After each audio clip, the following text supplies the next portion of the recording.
This is Risky Women Radio, a show to connect, celebrate and champion women in risk, regulation and compliance, sharing insight and perspective from the most influential members of our global Risky Women network on the latest developments we need to think about, the challenges we should all talk more about, and the innovation we are most excited about in governance, risk and compliance. Bringing together the hundreds of senior women professionals already connected with a new emerging group of leading women and men. I'm Kimberly Cole, your Chief Risky Woman. Good evening and good morning. Welcome to the Risky Women podcast, championing women in risk and compliance. I'm Kellyanne McHugh from my compliance office, and today, in this episode, we are excited to bring you a fantastic leader in the AI and financial crime space of regtech. Today, we will be discussing reimagining financial crime risk, utilizing AI to enhance financial crime intelligence, where we will meet Amalia, the AI brain behind the detection of financial crime. Elke is the CEO of fintech startup RisikoTek, a company she founded in 2018 with the aim of using artificial intelligence and big data to transform risk assessment of financial crime detection. They have developed Amalia. She is the brain behind the financial crime detection. Elke is a former global head of risk management, having worked for some of the largest banks in the world, to London, Frankfurt, and Singapore. She has held several global direct positions at group level that included investment banking, private banking, and retail banking.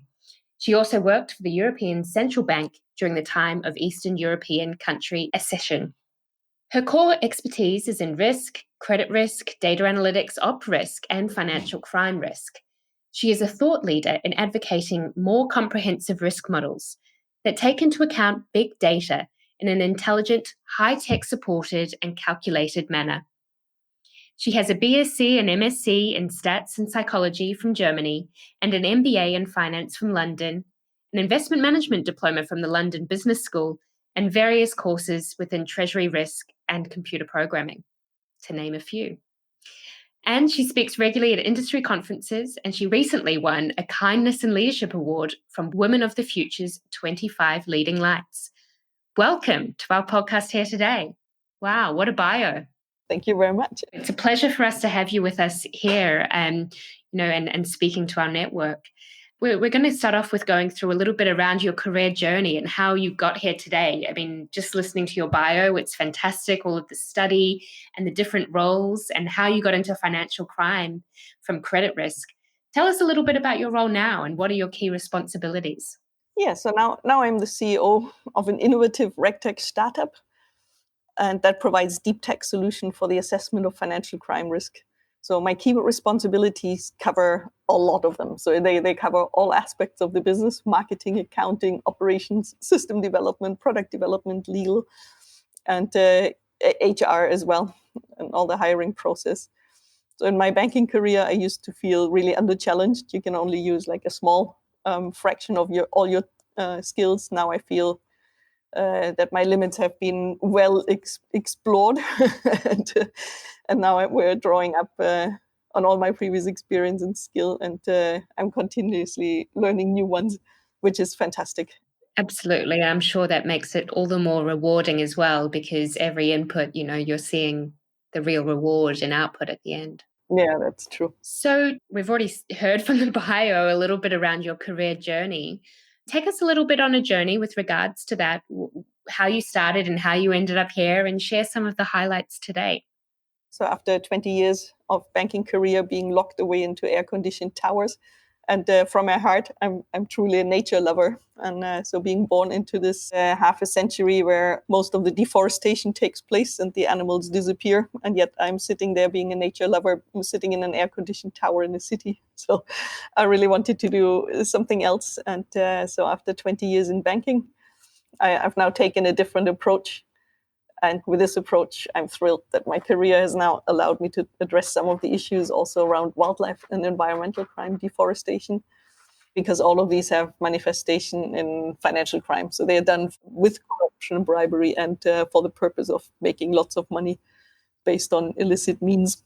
So I started out in the investment banking risk operations after I've moved from the UK So from Germany, I studied in Germany, then moved to the UK, and then I held several roles with businesses in technology domains.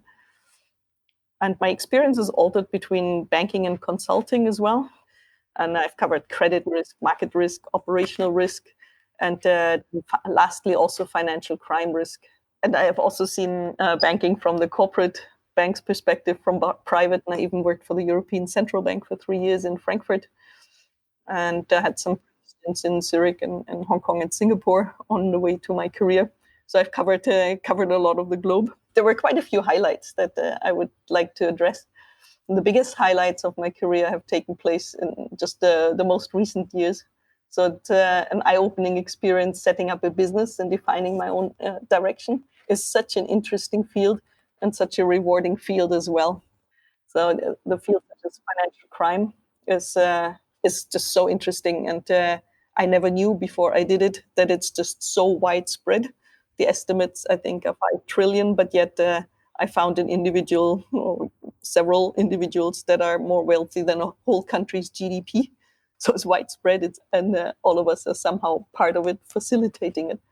So this has been really, really interesting. And so in the past, working in a bank, I was mainly exposed to segmented parts of a risk management organization where I met with internal management and colleagues to discuss company-specific matters, inward-looking specific matters. Now I have exposure to many different areas in the detection of financial crime. Like I've identified terrorist links behind wildlife crime. I've followed trading routes in counterfeit medication activities. I've uncovered the trail of illicit imports and exports of goods. I've seen and detected cases of government corruption. I've identified parallel networks in offshore tax havens. And I've identified money laundering methods used to illegally shift millions of dollars through the bank. So I can honestly say that my real life is now more interesting than Netflix. Oh my gosh, that's so true. I mean, all of the documentaries I've just seen that there's they're looking to release one on the FIFA corruption case, actually. I don't know whether it's Netflix or somebody else's, but like there are a lot of financial crime shows that glorify, I think a lot of these glorify, I mean, hopefully the one about FIFA corruption won't, but you know, there's certain ones where you go, oh. So, I mean, at least you're on the right side of financial crime, right? Helping to detect Yes, it. we are. We are making the right side more available to many more people. So to build up a global understanding of how widespread this is. Yeah, I think you raised some good points there, right? Particular individuals whose net worth is more than the GDP of, say, the country that they're from, or other countries, etc. Like, I mean, how does that work? And then unfortunate things like identifying terrorist links behind wildlife crime. You know, so many people absolutely detest that wildlife crime occurs. And I mean, I think most general humans do. But being able to identify that must feel so rewarding, particularly as you said, you love the outdoors. It is very rewarding, and it's also nice to hear then that people are interested. What you found a terrorist, our investigation stopped at finding the one who slaughtered and shipped them, but we didn't look at the purpose of it. And so then if it turns out it's a terrorist case rather than a wildlife crime, it gets much more attention, much more funding, and more can be done. So it's an absolutely important angle to take that is traditionally missed, because you assume that you don't have access to bank accounts and you can't find it, but you can. Wow, I'm interested to hearing more about that throughout the podcast. I think this next question is probably pretty self-explanatory based on what you've already said, but what are the biggest risks that you've taken, and have they paid off? I think they have paid off. Or it's still to be, it's still to be seen. We're a young startup, but in terms of rewarding experience and happiness, they have long paid off. And so the biggest risk I think I took is to decide that I will leave the banking career for good. So now it's going into the more unknown world of startup, but it's my own destiny for me to shape, for me to change. It's tremendously more rewarding and makes me happy every day. So I get out of bed voluntarily. Well, we do like to hear that, particularly in COVID times, which we all still are mostly, particularly here in Singapore. Still another month really to go of We can't jump out of bed and go to an office. So jumping out of bed and getting to exciting work is at least something. And also it has given opportunities because the criminals, yes, they are also locked down, but so where there's corruption, you might find that some of the goods have been declared as illicit. Some competitors still sell them. So how is this possible? And so it uncovered quite a few of the illicit people that are in these markets. And that's quite interesting on how some of these countries then operate. Yeah, I mean, absolutely interesting. I mean, we've seen a lot of that be detected already, haven't we? A lot of healthcare goods and cases like that. So obviously you've probably learned a few different things along the way in moving from banking to starting your own startup, fintech, regtech here in Singapore. What have been some of the most important lessons you've learned along the way? I think lesson number one is follow your dreams. And no matter what people tell you, stay secure and so on. Follow your dreams, I think, is one of the most important lessons to learn, because if you don't follow your dreams, then life is short. And initially following your dreams and doing what most people will never do, you get immediately discouraged by many who want to be, helpful by being devil's advocate and saying, these are the risks, that is the risk, that won't work, this won't work. But then, if you still do it, you will succeed because it's your own and you can make it work. So it's a matter of pulling through, and it's your own baby, and it's much more rewarding. And then also I learned it's you can't do it alone, and there's just not enough hours in the day to run all of it. And as you go along, you find it super exciting, and you want to explore just another product angle, just another market segment, and you need people for this. And you also need the brightest and the smartest, and first and foremost, the most flexible ones. So people who go with time, who embrace new technologies, is priceless. They're fantastic. And then also another lesson, emotion in business doesn't work sometimes, but the best results in many aspects come from quantifiable analysis. So most businesses have failed because the founder loves their product too much and doesn't look at who is their customer. This you get warned in many of the incubators and startup, and so make sure you ask your customer, what do you think, before you spend all this money building something that you find really, really cool. And I'm still emotional about Amalia. I think she is fantastic. It's important to pick a role model, and for women leaders in financial services, I think it's pretty difficult, and we all probably had some experience with our own kind being not the supportive one. Now I think it's changing drastically, and I've met so many wonderful women and so many supportive women, and it's been absolutely superb. So there's many, many women leaders you can now take inspiration from, and also who don't lead like with the worst example of what they have experienced and then try and replicate it, but they lead with kindness, with empathy, and create much more than what we would have probably all expected 10 or 20 years ago. It's an interesting point, and I think I mentioned this on the last podcast because I am from New Zealand, but I think a leader who has led through COVID in this time with empathy has been Jacinda Ardern. So that's been really inspiring to watch. Even seeing people who aren't on the right side of that, of her politics, have been inspired by her, which is great. So who are some of the role models you have been inspired by then? Well, I think our Chancellor Angela Merkel, she started 16 years ago, or 15 years now. And I think she started at a time when it was still very much male dominated. And so where the whole government was made up of like 80% men and 20% women, being in family and environment, underfunded budgets. And so she's pushed all of this to make tremendous progress in Germany. And Germany, at the time when I left, when I left, there were 2% of women in leadership positions in Germany, and so now I think she's moved it up to some fantastic 25%. I thought she has a fantastic way. She leads with kindness, with empathy. She's well respected, and she leads to do a good job for society, for her people, which I think is really nice. And another leader is Lee Kuan Yew from Singapore, the founding father. I think what I admire with him most as well is that he's also been in this to create something, so to do a good job. rather than for many, it's the power aspect that is so enchanting. But I read his biography, From Third World to First. And when I read through this, it's pretty much the same as a startup. So what do you need to build? What do you need now? What departments do you need? What functions? I'm actually literally writing this down right now. It starts when he was kicked out of Malaysia, and then he had like the swampy land. Then he made something out of it. He did the vision. He ran it like a startup and succeeded. So when we look around now, how Singapore looks like, I mean, phenomenal. This is one of the few people who would ever be able to do it. No, fantastic. So I think this teaches all of us a lesson to see whatever problems you have. It must have been daunting to be the only woman leader in a male cabinet, and or be the master of a swampland. But it's an opportunity if you make something out of it. So no matter how bad it looks, if you make something out of it, you can make something out of it, and it's a puzzle to be solved. So a bit like sort of our current solution.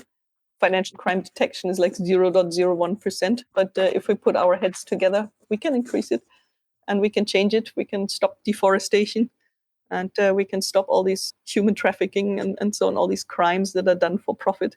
So no matter how daunting something appears, there's always a way to overcome it. Absolutely. So the next segment really goes into our expert opinion piece, and is today going to really deep dive into a bit more about Amalia and RisikoTek and your views on financial crime and solving this pain point. So why did you start RisikoTek? Well, during my banking career, I noticed that the industry approach to financial crime compliance is completely inefficient, needlessly costly, and it didn't solve any issues that it was trying to solve. So banks still get fines at the same rate as 10 years ago. Financial crime risk doesn't get properly assessed or detected, and there has been really little change despite all the money spent. But I dislike complaining about something that without making an attempt at a solution. So therefore, I set out to create a financial crime detection and risk assessment solution that can use complex data analytics and AI to detect complex transnational criminal activity, such as financial crime, and help disrupt the root cause of many of the world's worst issues to help it make a better place. I also felt that there was so much I could do, but felt held back by the bureaucracy and the patriarchal culture of large financial institutions. Basically, if you have an idea, then you need to go it on your own. Yeah, and it's often a very long process, trying to be agile, but not really being agile, and so things just take a really long time. And so, here you are. How many years has it been now since you started? Since we started, I founded the company on Valentine's Day 2018. I don't know what other people do. You founded your new love, Amalia. And so you were talking to me earlier. Tell me a little bit about the name Amalia. How did that come up? So Amalia, I mean, we wanted to do something about AML. So financial crime is AML, anti-money laundering. And we had Indonesian developers for this. And Indonesian developers, they were really excited about the project that they're going to embark on.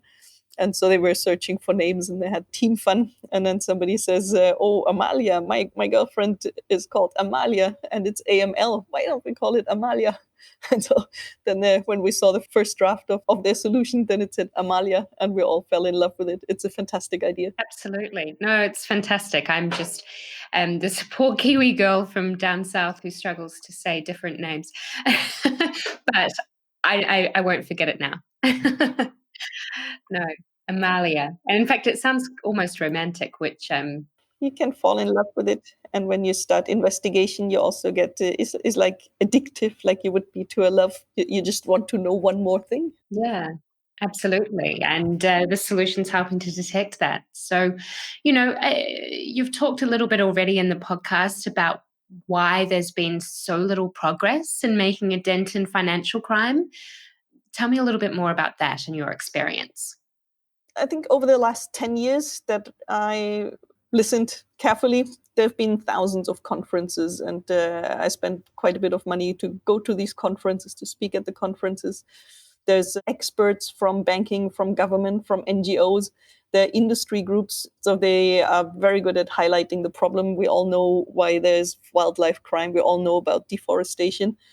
But then when it comes to the solution, So usually these conferences, they don't have technology providers to speak because you could have a solution. And so it highlights the problem, but to focus on the solution would be, I think, more interesting. I can take it. It creates awareness, but at the same time, we need to stop complaining about the problem and form ideas to solve it. It's important, and we're running out of time. So corrupt government officials still operate openly in many countries, and very few are convicted. And if they are, they get acquitted at appeals process. So it's really, financial crime compliance at many banks is still largely full of manual processes, inefficient silos, systems that detect almost nothing but cost millions. They have huge staff and numbers to analyze thousands of false positives. It's estimated that over 2 trillion annually get laundered, and it's who knows what the estimate is if one person can be bigger than the GDP of his whole country that he manages. So it must be gigantic. So 300 millions in fines are paid by banks and billions spent in compliance, and it just doesn't change. So the process is not the right process that we all follow. And so with this, we need to do a few changes. We need Amalia. Absolutely. I think, one of the things that you talked about when we had our prep call was around the fact that police officers and certain officials just actually don't have the resources or the experience. They've been trained for one part of crime, and financial crime is just so different. Yeah, I mean, how do you reach this other 99.9%, of undetected crime? Yeah, that's right. And then so we're all looking at silos, and we also don't share information because it's confidential. And as much as I love data protection, but it also helps the criminals a lot. And I'm not entirely sure why there's why the big push for GDPR, to just name a few, has been so successful. And so it's been backed by people. I don't know if you would get such a large push for childcare or so, how important it is. It probably would be a really hard task to put through. But data protection, everybody understands and they do it. But yet for detection, it's a nightmare. And so I think we are running all these silos and looking at narrow aspects. And we look at sanction screening and we look at transaction monitoring. And all of these can take data sources only once, but then you don't learn from the other one. And so it's important to take all those data sources in one go, analyze them against financial crime key indicators, and get an explainable financial crime risk rating that can be dynamically, and it's updated as new information comes to light. So it needs to be an assessment, and a qualified assessment, much like credit risk has 21 or more categories. Financial crime has 2. It's high or low. It's a yes or a no. And I think we can do better. I think that's really interesting, right? Like, comparing it to credit risk, or even market risk. There's just so much quantitative factors, or even qualitative, that go into an assessment. And you're right, it's so much more granular than standard methods that we use right now. This episode is brought to you in partnership with My Compliance Office. With clients in over 80 countries and employees around the world, My Compliance Office is committed to delivering affordable, easy-to-use compliance technology. Thank you, My Compliance Office, for your support of Risky Women Radio.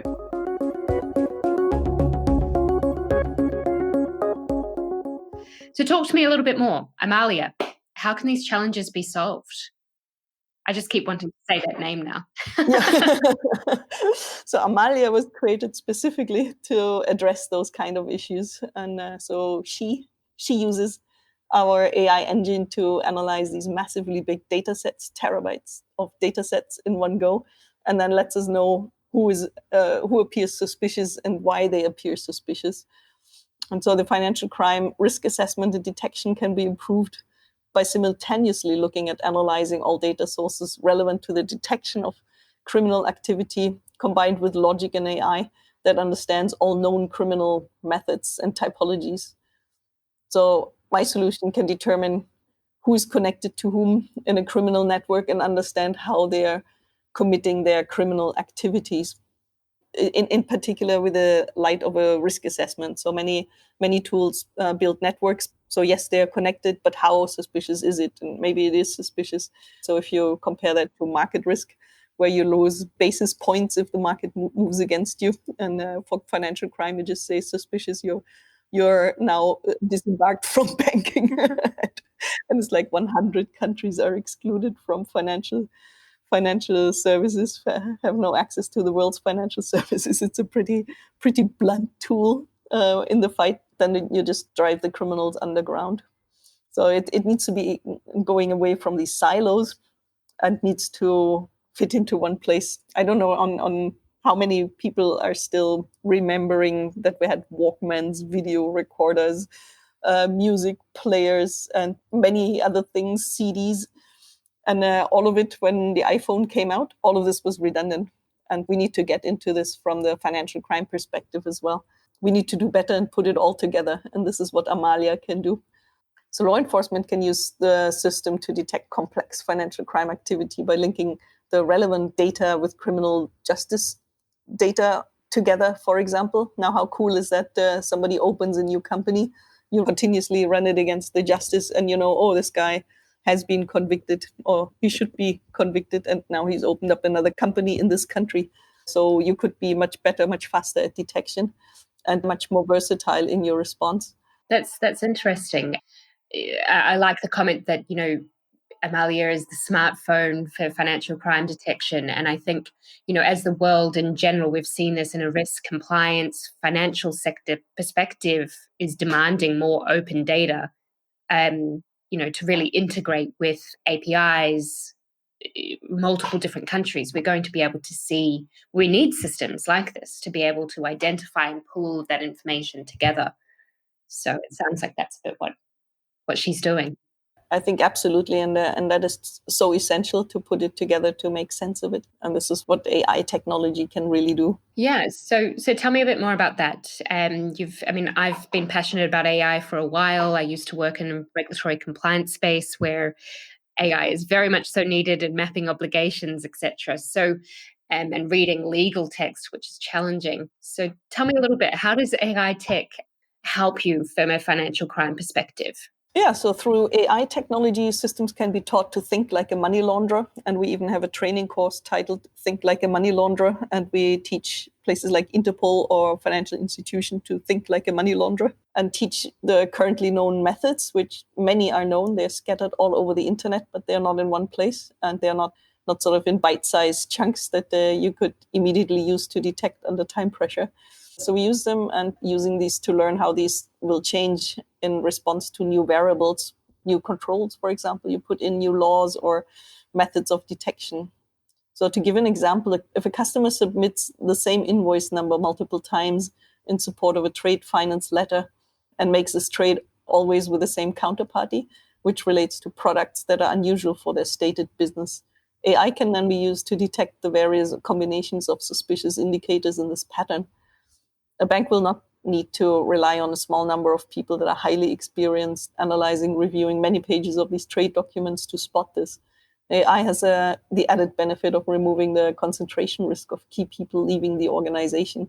So if you usually rely on people who are trained in something, but not everybody can be an expert in any sort of product there is out in this world. So how on earth can you detect it? So you need to, we create an algorithm that then takes away the need for the specialist knowledge, and you can plug in algorithms in that says, put this container containing computers. Would the invoice be understated, overstating, or is there a chance of ghost shipping? And so you don't need the knowledge to know how you validate computers.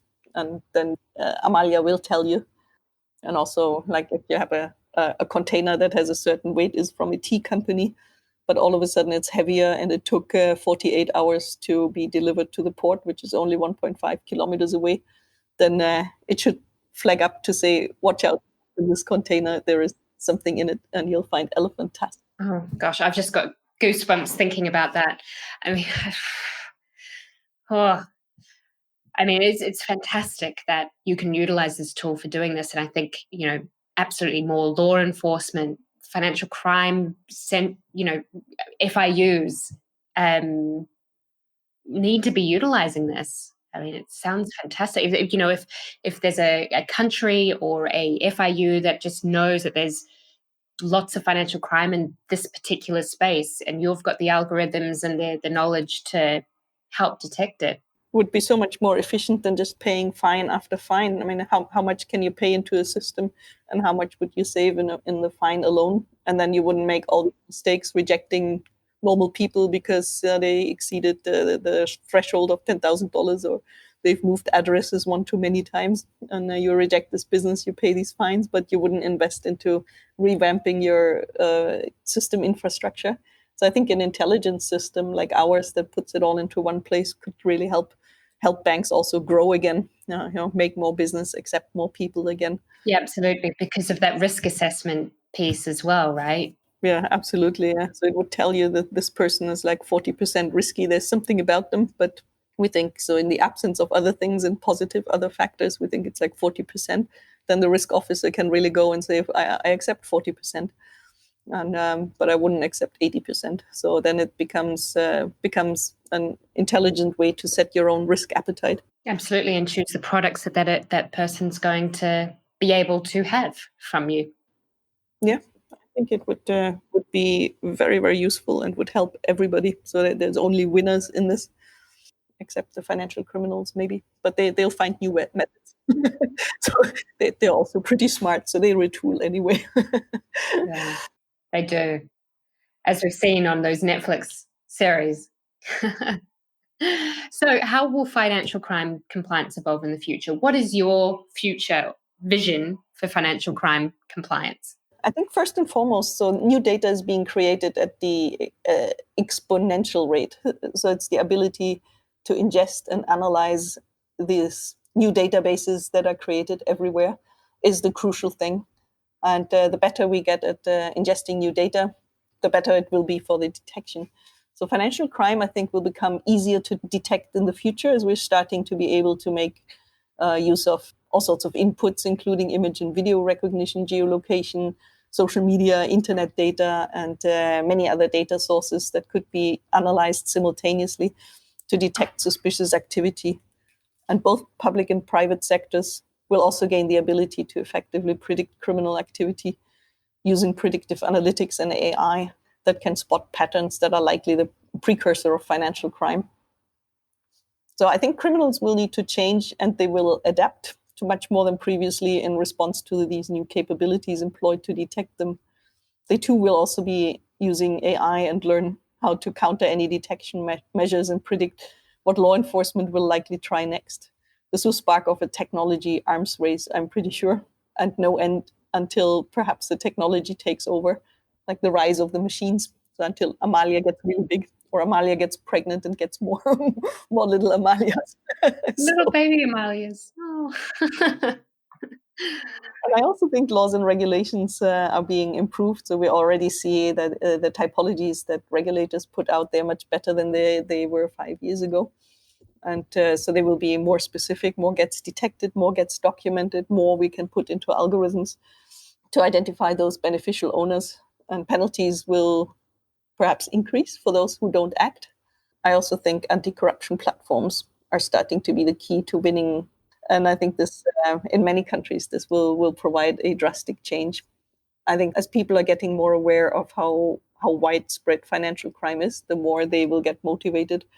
And if a platform can make it available, much like Facebook, that gave people a chance to talk about all social things, Amalia may one day be able to allow people to research if this house that they're going to buy, who owned it before, and how was this purchased before, and do they want to give this person their money or not? And that's a very real problem, isn't it? That's literally, down to your real life, as opposed to pie in the sky things that you don't think necessarily are next door and actually affecting you. It's been awesome listening to this and just seeing women in tech, women in fintech, women in regtech, trying to change the game here and utilizing AI to really detect financial crime, a true problem of our time. Yeah, it's absolutely fantastic. And as another regtech lover, mine in the conflicts of interest space, it's great speaking to you on where you see this going and evolving over time. Connecting, celebrating, and championing women in risk regulation and compliance, Risky Women Radio takes an intimate look at the rants and revelations of the top women shaping the debate and the industry. So, your rants and revelations. What is your revelation? Major institutions such as large international banks and law enforcement are not as advanced, effective, or capable than many of the public seem to believe. They continue to be fragmented and slow to adapt game-changing technology and slow to adapt organizational structures. Criminals, on the other hand, tend to move really fast. They're 2 steps ahead or more, or 100 steps ahead, and make large amounts of money with low risk of detection. It's a sport. So law enforcement and financial services need to be ahead of the fast-moving and smart criminals that need to be equipped with best technology, enabling sophisticated knowledge via AI. That is our answer. Well, there you go. You've heard it here first. Yeah, no, absolutely. I think we've heard it with other regtechs as well, right? And the startup and rise of different types of financial services businesses, starting from a core proposition and then growing on new technology and with new conduct risk focus. You're right. These major institutions and large international banks that have historically been in place find it difficult to move and to change in the way that they need to help prevent and detect financial crime. That's a great revelation. What about your rant? Why do nice people often finish last? I think organizational crime gangs can launder the proceeds of narcotics, weapons, humans, wildlife, do deforestation and corruption, and that keeps the majority of humanity living in complete poverty. Is possible, no problem, without much of the chance of being caught. Nice people who follow the rules on average earn very little in comparison to those who cheat the system and take a shortcut. Yeah, that accountability, right? Accountability and responsibility. That's right. And no, I don't want to complain without providing a solution. So my answer to this is create a very smart financial crime detection engine, and that provides a risk assessment and can use a complex data analytics to detect the transnational activity. When you go transnational, you're invisible currently. So it's a fantastic way to launder money, do all sorts of crimes, because in the country you're in, the crime was committed somewhere else. And the country you're somewhere else, the crime was found somewhere else. So it's nobody's responsibility. So we should try and discover this. And I don't think nice people need to finish last if we're determined enough to make that difference. Absolutely. Thank you very much. And I think all of those, that award that you received recently and all of this really just goes to show that, stepping out of your comfort zone and starting a new business like this, you've already mentioned multiple times how rewarding it is. I mean, we've heard it here, and I'd say our listeners would agree. It's fantastic to see that, there's people trying to turn this around and help those nice people so that they don't finish last. It's fantastic. Risky Women is a vibrant network at the centre of a global community in a rapidly growing, evolving and influential industry. Given the continued pace of change, our rapid fire round revisits the most pressing topics to share ideas and offer listeners new perspectives. Let's go to the rapid fire round. What is one word to describe the world of governance, risk and compliance? Inefficient. Oh, ouch. No comment. Cure for the cost of compliance and wave of regulatory change. Data analytics, artificial intelligence, high-tech technology, all in one place. Absolutely fantastic. Are you optimistic, pessimistic, or neutral in your outlook for the year ahead? I'm an optimist, a proven optimist. Technology is rapidly advancing, and feasible solutions for some of the world's biggest issues are being developed and by innovative, very driven people. It's always going to be better. I think we've heard your optimism throughout the entire podcast today, so I don't think that was a shock at all. How about a book you recommend that everyone reads? My favorite book is Trust Me, I'm a Banker. And I think this book combines everything you need to know about financial services, and it puts together Although, I mean, there are many good players in companies. I've met many wonderful people, lovely people.